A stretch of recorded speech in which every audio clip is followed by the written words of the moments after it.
welcome to my vineyard ramble this morning. And I can actually show you now on the tea towel where exactly we are. So let's take just a look here. So here we have the tea towel. I know some of you have received them, others they're in the post, so they're on their way if you've ordered them. And here, we're up here in the Roch vineyard here. And look, it's our friend the wild boar. So we're just about, I still do, setting the scene though. So over in that direction, that's Tuchan. So Tuchan is about a 10-minute drive down here. Behind Tuchan, you can just about make out the rocks. That goes into the Roussillon. So behind there is Perpignan. And we're about, from here, probably about 10 kilometres from the Roussillon border. So really on the edge of Languedoc-Roussillon. If I pan round, we can see the Roch de Vin Gros here. Again, behind that, the Mediterranean. It's quite a cloudy, misty morning this morning. It's actually quite nice because it's not too hot yet. It must be about 20 degrees, I think. And then panning round here, we're more in this is the Narbonne direction. On a good day, I'm actually showing it, but you can't see it. You can see the Chateau d'Aguilar in the distance there. So on a good day, you can see that today. It's a little bit cloudy. Hi, Uncle Ed, in Broad Bottom. So Narbonne down in this direction, pan round, and then look, I know some of you are asking about accommodation. So I'm in the Roch vineyard, and just next door there's some yurts. So if anybody fancies staying in a yurt, it's a Gîte de Saint-Roch, and they overlook my Roch vineyard. And then just panning round, and here we are. We're actually about 350 metres up the Montoche mountain, and the Montoche behind here goes up to about 900, and it's a big limestone massif here. So that's, and the lovely garrigue, and then pan back round the almond tree. You can tell which way the wind blows, can't you? Look at that. So the north facing side of that almond tree is the one without any leaves on, and there is a gentle breeze coming from that direction this morning. And back round to the Tuchan direction here. But let me just show you this. So before we start rambling properly, can you see this? And this is just absolutely delicious. It's wild fennel, and it literally just grows around this vineyard, and most of our vineyards actually, and it's wild fennel. It smells like pastis. It smells absolutely delicious, and that we just sprinkle it on top of our salads, and it's absolutely delicious. It's just, with the wild fennel you can't eat the bulbs, unlike the fennel that you buy at the grocers, but you eat the top bits, and they're so perfumed. And then here, look at this. I think this is called, now you might be able to help me, is it hare's ear, or rabbit ears? Something like that. So this lovely, so beautiful wild flower here. And then,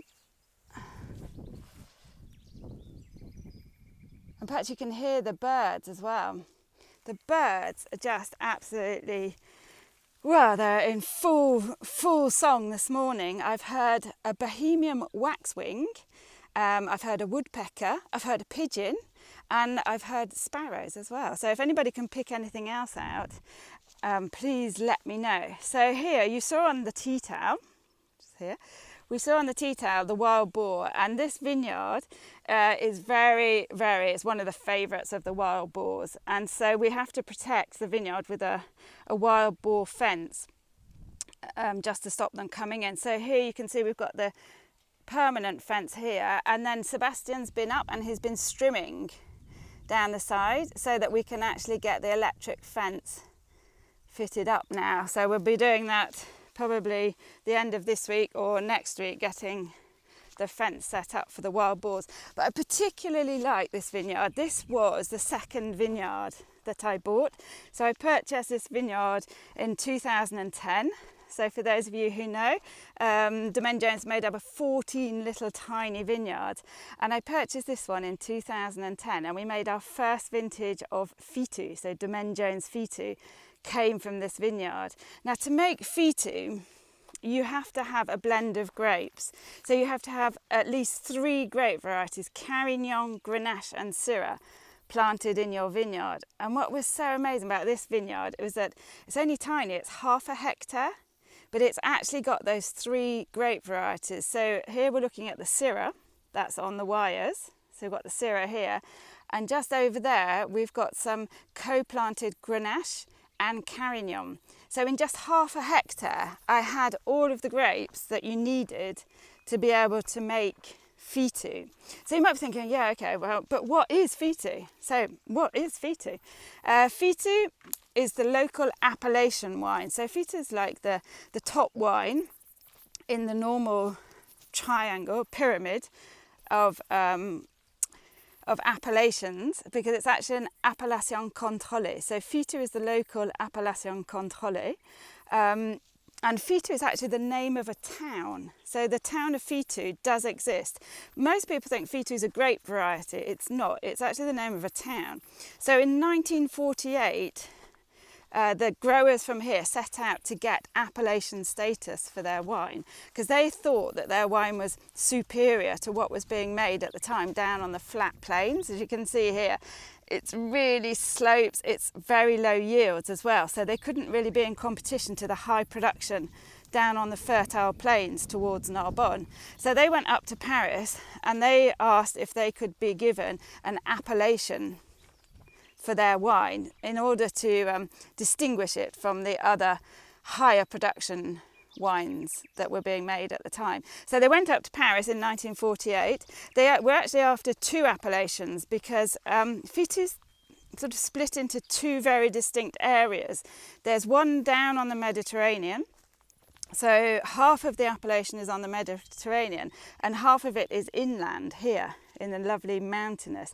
And when they first went up to Paris in 1948, they actually wanted to have 2 appellations. They wanted the Fitou appellation and they wanted the Tuchan appellation. Can you imagine Tuchan, if Tuchan had got its own appellation?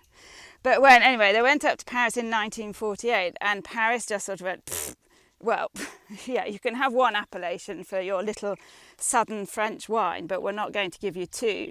So they went back home, thought about it, and they decided to call it Fitou. And that's why the Fitou appellation is actually split. If you drive down towards the coast, right behind the furthest mountains you can see there, about an hour's drive. If you drive down there, you'll get to what I call the seaside villages of Fitou, so the maritime area of Fitou. And the maritime area of Fitou, I wonder if any of you know the towns that are down there. So you've got Fitou, Le Cat, La Palme, Treilles and Carve. So some of you may have been on holiday in one of those villages. And then you've got the inland area. So we're in the inland area. So we've got Tuchan, which is where I live, just over the mountain here, about 5 minutes down the road. Not really a mountain, over the hill. So Tuchan, Paziol, and then we've got Villeneuve, and we've got Cascastel. So 4 villages inland. Again, you may recognise some of those names, but they're tiny, tiny little villages. So your vineyard, if you want to make Fitou, it has to be in one of those villages, and it also has to be on the map that they drew up of Fitou producing villages in 1948. And this was one of them. So I was really lucky in 2010 to be able to buy this vineyard. These vines are 100 years old here, and this is a mixed carignan and grenache. So 100 years old, and basically I think it'd been for sale for quite a long time, but nobody in the village really wanted it because we're about 10 minutes out of Tuchan. You've got 3 different grape varieties in half a hectare. So it's a lot of work. You have to keep coming up here, and you come at different times. For example, to pick, you come and pick the carignan and grenache to begin with, and then you'd pop in, you pick the syrah first, and then you come back in and pick the carignan and grenache. So you'd be up here, obviously it's hand picking, because there's no way that you can get a machine up here. And look at the soils as well. So we've got limestone scree. It's a beautiful, beautiful soil. It's a perfect soil for these vines. The vines absolutely love it here in their little retirement home. Morning, little vine. And it's perfect because you get really good drainage. Because it's sort of chalky clay, limestone and clay as well. It retains the moisture deeper down, and that's why these old vines with their really long roots manage to always get down and to get the water and the minerals from below. So let's have a look at these. Oh, look at this one's calling. It's going, Katie, show my grapes today. Okay, so look at those. They're getting bigger by the day, and this is one of our higher vineyards, so we're at 350 metres high. So this is the last vineyard that we pick for the carignan, the grenache. Look at these, looking nice and getting bigger. Our little peas here. And then let's have a look at another one. Whoops. It's just been ploughed. So Mignon's actually having a rest now for the rest of the season. I think he may be popping back out. Mignon's our little plough. He may be back out in perhaps next week to plough the grenache gris, but other than that, he's almost finished. It really depends. Once the soil gets too hard, he won't be able to come out again. So I was just looking for another vine to show you. Look, just beautiful. And you can see, like, mildew has been a massive problem this year. Here, it hasn't been too badly affected at all. We've got the occasional spot, but nothing like some of the vineyards that we've seen down on the plain. So carignan grenache here. So here we have the typical carignan vine. You can see they're all a bit wind battered, and that's because this really does get the wind up here, the Tramontana wind. But you've got 5 distinct lobes. The better one. They're all been broken by the wind. 5 distinct lobes. Nice and crinkly on the top, quite dark green as well. So very classic of the carignan. You turn it over and you've got those little hairs on the back. So lovely carignan. And now the branches here, just dropped the phone, the branches here are going to start going a darker brown colour, very typical of the carignan as well. So carry on, walking down to the bottom of my vineyard because I wanted to actually take you back into the one vineyard next door. Oh, we talked about yesterday, no, not yesterday, with Roger yesterday, on Monday, we talked about phylloxera and American rootstocks. So just to show you this again, this is actually an American rootstock that's sprouted some vines on the top. So you can see very little grapes on there. There's a couple of grapes. If you want to know what an American rootstock looks like, it's there. And I was talking to Roger. I had a great chat with Roger yesterday. I was talking to him about the grafting as well, and he said he remembers what they used to do is to buy the American root after phylloxera. They'd then buy the American rootstock from the nursery. They'd plant the American rootstock in this vineyard. So probably this was done like that here. They'd let the American rootstock get its roots in sort of established for a couple of years, say 1 year, 2 years, and then they'd come in and they would add on the graft. So Roger remembers actually grafting on. They'd go and select the shoots from their own vineyards and graft it onto the American rootstock that they'd planted out in the vineyards for a year or 2. He's a fount of all knowledge, Roger. So just coming down here. And the blend, so the blend of Fitou, it has to be made from carignan, grenache and syrah. You can also have the Mourvèdre grape variety, which is more down on the coast, doesn't really work up here in the highland area. So, and each of those different grapes brings something very different to the blend. So the carignan brings a big structure. It's quite tannic, it's quite spicy. Oh, look.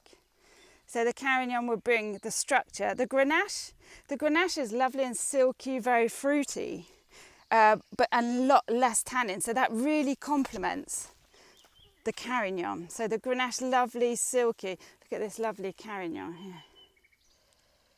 So grenache complements the bigger, more tannic carignan vines. And then on top of that, we add some syrah as well. And the syrah just adds that sort of little dollop of sophistication.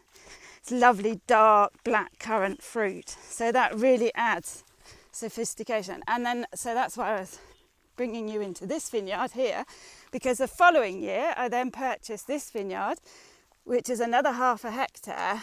And this is syrah. So here we have some of the oldest syrah in Tuchan. You can see the little grapes here. And this is one of the very late ripening vineyards because of the altitude. So we do pick this one quite late. When I say quite late, it's probably around about the end of September, even coming into October. And then, just to take you up here and then I look at your questions, I just wanted to show you already, we haven't even put the fence on yet, and we've got the wild boar just can't wait to get in here. So look at these. Remember these from yesterday, the fig trees? Roger had one in his garden. I've got some just growing wild in the vineyard. It's lovely. And here's another American rootstock. You can see here, it's just gone crazy. And then, whoops, here. Can you make this out? Can you see? I'm not quite sure what's happened here. It looks like there's been a stampede of wild boar. This fence should be in a straight line. When I came up this morning, you can see these are knocked over. This is totally trampled here. You can see the fence is actually on the floor, lying on the floor. We had put some stones to keep it down, and the electric fence just been totally, almost like not ripped up, just squashed down. So before we even started to try and keep them out, I think they've been trying to get in and sort of stampeded the fence here. Let's look at that view while I look at your questions. Oh, lovely view. So let's take a quick look.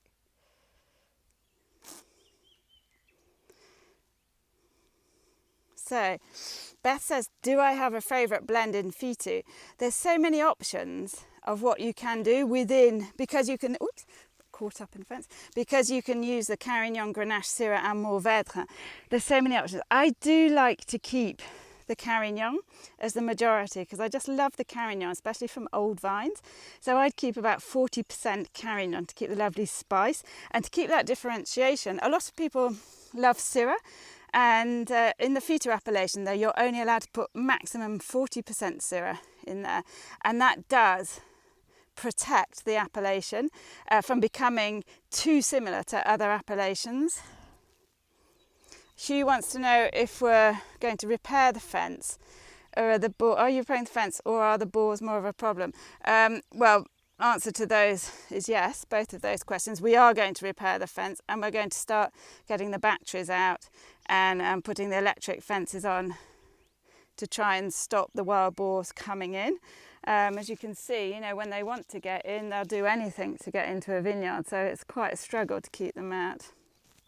Elisa wants to know if the wild boar like certain grape varieties. They do. They absolutely love the Muscat grape, and it's amazing. If you saw my ramble down at the Grande Pièce, I said that farmers always planted, say, a couple of Muscat vines amongst the other grape varieties, so that when they're picking, they can actually eat the grapes or take them home and use them as table grapes, because a Muscat is so aromatic. Well, that's if they can get them before the wild boar get them, because a wild boar can pick out a Muscat vine in the middle of any vineyard, and they will just go in and eat that one particular one. So yes, Lisa, they absolutely love the Muscat grape variety.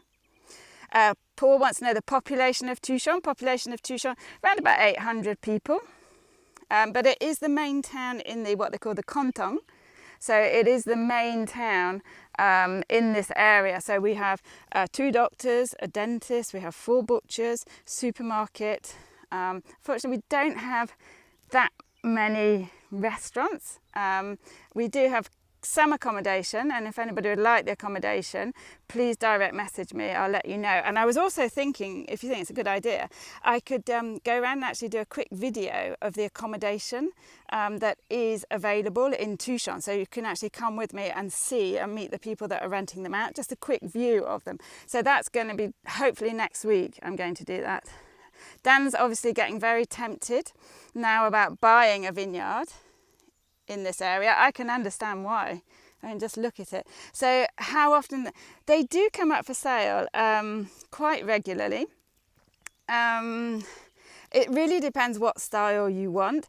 What tends to be snapped up very quickly are the ones lower down in the plain that are flat and that are easy to work and that have a really high yield. So that's the ones that they want for the cooperative. Whereas for mine, I want totally the opposite. I want the most beautiful vineyards on slopes with really poor soils, so that the yields are kept naturally really low, and really old, unproductive vines. And those, they do come up for sale, but beware, when they come up for sale, they're relatively cheap. Here, I think I paid altogether for about a hectare, it's probably about €6,000.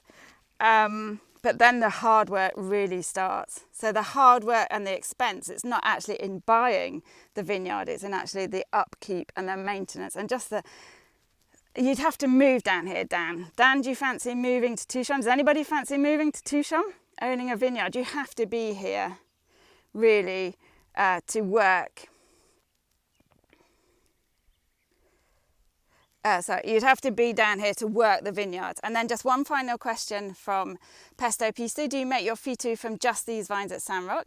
We did in the first year, because this was the first vineyard that we bought back in 2010 in the Fitou appellation. So we just made 1,200 bottles of Fitou from Roch, and we thought this is quite nice, exclusively from the old vines here, and we just had 4 barrels of it, and we put it into the International Wine Challenge, and we actually got a gold medal.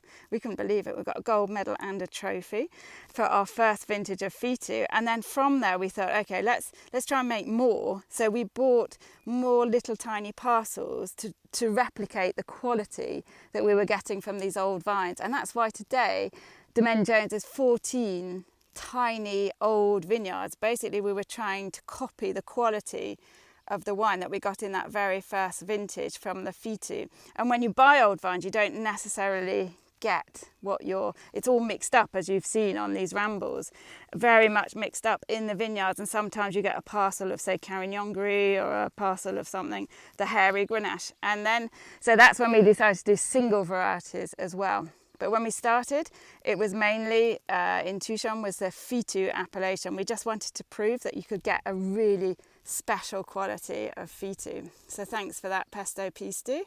Right, now the competition question to win a sachet of wild herbs of rosemary from my organic vineyards, picked by myself. The question today is, can you name one of the inland villages that can make Fitou? So can you name one of the inland villages that can make Fitou? If you're just joining us now, don't worry, you can watch this on the IGTV today, and then Tuchan, well done. Well done, Dan. And you got the accent as well. Tuchan, well done, Dan. So if you're just joining us and you've missed this, you can catch it on the IGTV, or you can catch it on my YouTube channel on Domaine Jones. There's all of the rambles, and I think we're into week 9 now. So you've got a lot of different rambles. If you want to go back and see, we've been in this vineyard about 3 times, so you could just take a look and see how it's grown and how the grapes have developed over the past 9 weeks. Well, yeah, loads of answers coming up. Tuchan, remember how to pronounce that? So it's 2 like the figure 2, and then shone like the sun shone. I think the sun is going to shine today, so I'm going to leave you and just say, watch out for the heat. I know it's going to be really, really hot this afternoon in the UK in particular, probably in the rest of Europe. To watch out. What we do some handy tips here to keep safe from the heat. What we do is we have shutters, which are obviously keep out the light and the heat, but what we do, open everything up first thing in the morning. So before the rambles, open all the windows, get the nice cold air into the house. And then as soon as it's nice and cold for about half an hour, then close it all up. Close the windows, close the curtains, make it really dark. It's like living in a cave. And then when the sun goes down in the evening, open it back up again. And you'll see that's how we keep cool down here in the south of France. It's always really tempting to let the sun stream in. We block it out. Jean-Marc just hates the sun. He spends all of his time out in that vineyard. So some handy tips just to stay cool. But enjoy the day. I will see you tomorrow. Same time in a different vine. It's been lovely seeing you all. Have a lovely day and see you tomorrow. Bye everybody.